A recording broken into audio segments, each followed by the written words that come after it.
Here is your script. There is a particular kind of silence that does not feel like peace.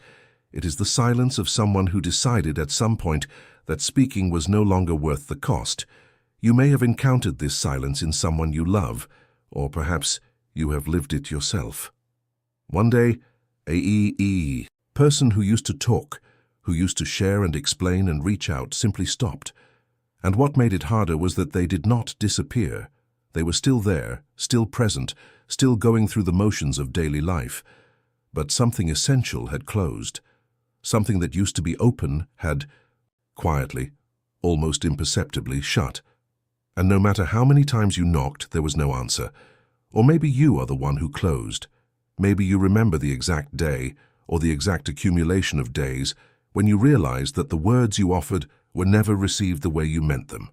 When you understood that your openness had been used against you or ignored, or met with such consistent indifference that continuing to speak felt less like connection and more like a slow and private humiliation.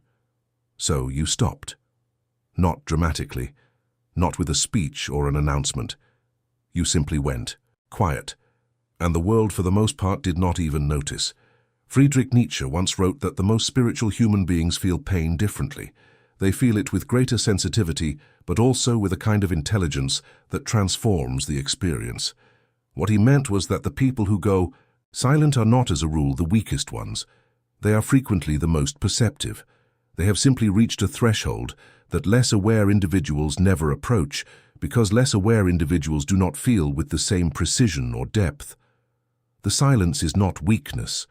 The silence is a form of knowledge that the world rarely has the vocabulary to receive.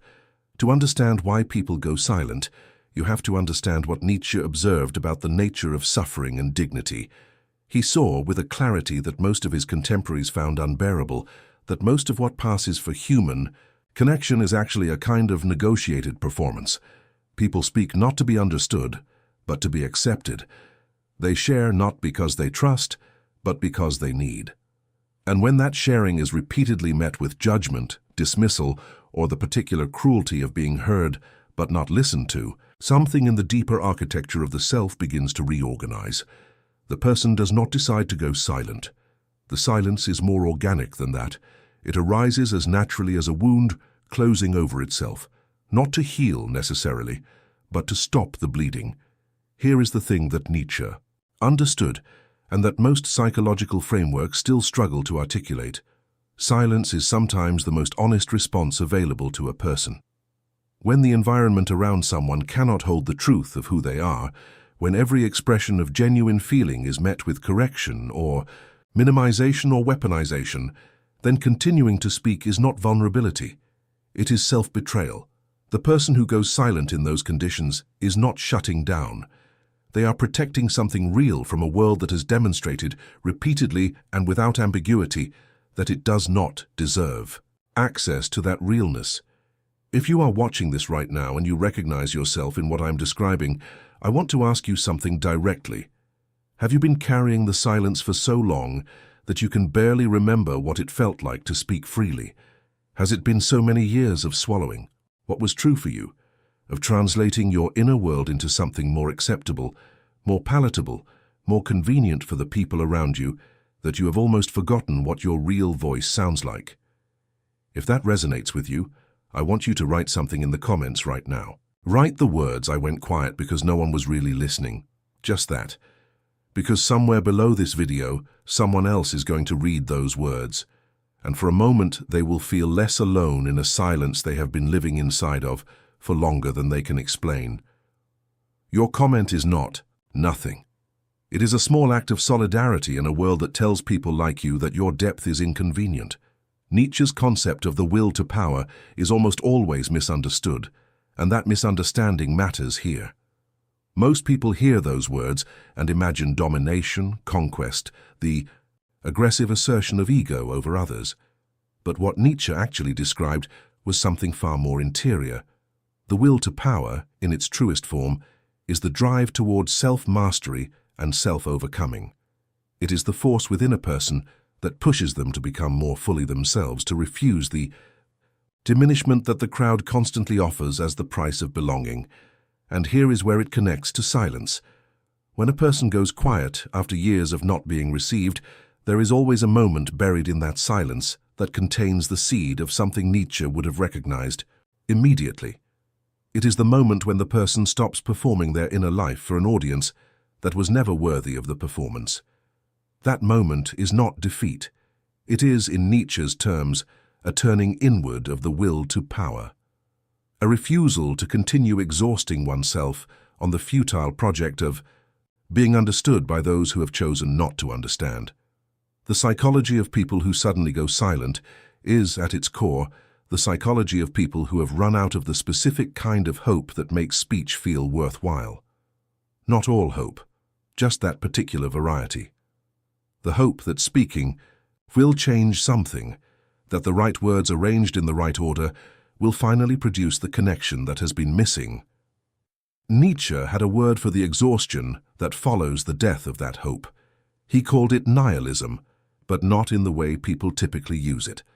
Nihilism, for Nietzsche, was not a philosophy anyone consciously adopted. It was a condition the soul fell into when the values it had been living by were revealed to be hollow. When the person who believed that openness would be rewarded with understanding discovers that openness was only ever rewarded with exposure, something fundamental collapses. And in the rubble of that collapse, silence becomes not a symptom but a sanctuary. What Nietzsche argued, and what the psychology of sudden silence confirms, is that this collapse does not have to be the end of the story. In fact, he believed it was often the necessary beginning of something more authentic. He described a process he called the revaluation of all values, a moment when a person, stripped of the false comforts they had been living by, is finally forced to ask what they actually believe, what they actually value, who they actually are, when no one is watching and no one is clapping. The person who has gone silent is, whether they know it or not, standing at exactly that threshold. The silence is not the destination, it is the corridor before a room that has not yet been entered. There is another dimension to this that Nietzsche explored through his concept of the Übermensch, the overman, a figure he never meant as a literal human being, but as a symbol of what becomes possible when a person stops measuring themselves by the values of the herd. The people who suddenly go silent are, in many cases, proto-overmen in this sense. They have stopped performing for an audience whose approval no longer means anything to them, even if they cannot yet articulate why.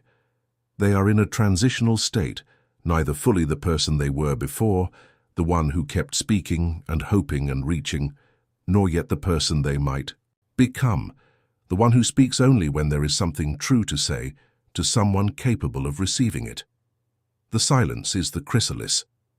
And what breaks out of it, if the person can bear the solitude long enough, is something closer to genuine selfhood than anything that came before.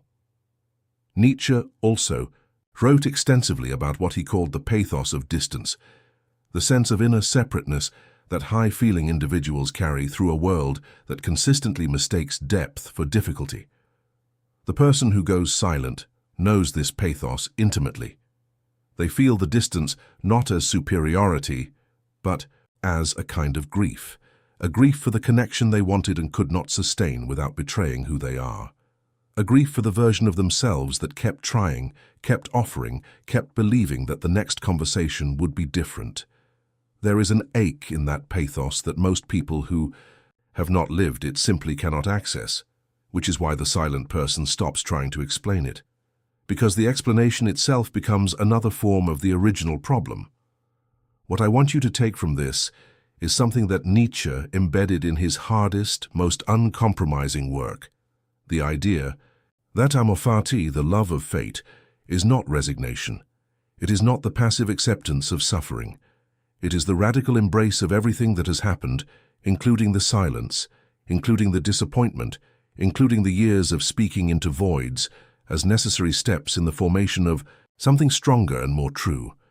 The person who went quiet did not fail at connection. They outgrew a particular version of connection that was costing them too much of themselves.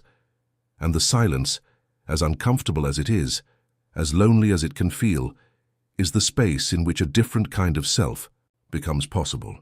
If this video found you today, I do not think it was an accident. The ideas we are drawn to are usually the ones that are already alive somewhere inside us, waiting to be named. If you recognized yourself in this exploration of silence, in the exhaustion of speaking, into indifference, in the strange dignity of withdrawal, then what you are feeling is not a flaw. It is evidence of depth. And depth, as Nietzsche knew better than almost anyone, is always lonely before it is liberating. If something in this resonated with you, pressing like on this video is one of the most direct ways you can help this kind of thinking reach someone else who needs it tonight. Someone sitting in their own silence, wondering if anyone has ever mapped the territory they are living in. Your single gesture of pressing that button sends this further than you might realize. And if you are not yet subscribed to this channel, I want to invite you to consider it not as a commitment but as a return. Every video here is made for the person who thinks too much, feels too precisely, and has grown tired of a world that asks them to be smaller. This is a space built for your kind of mind.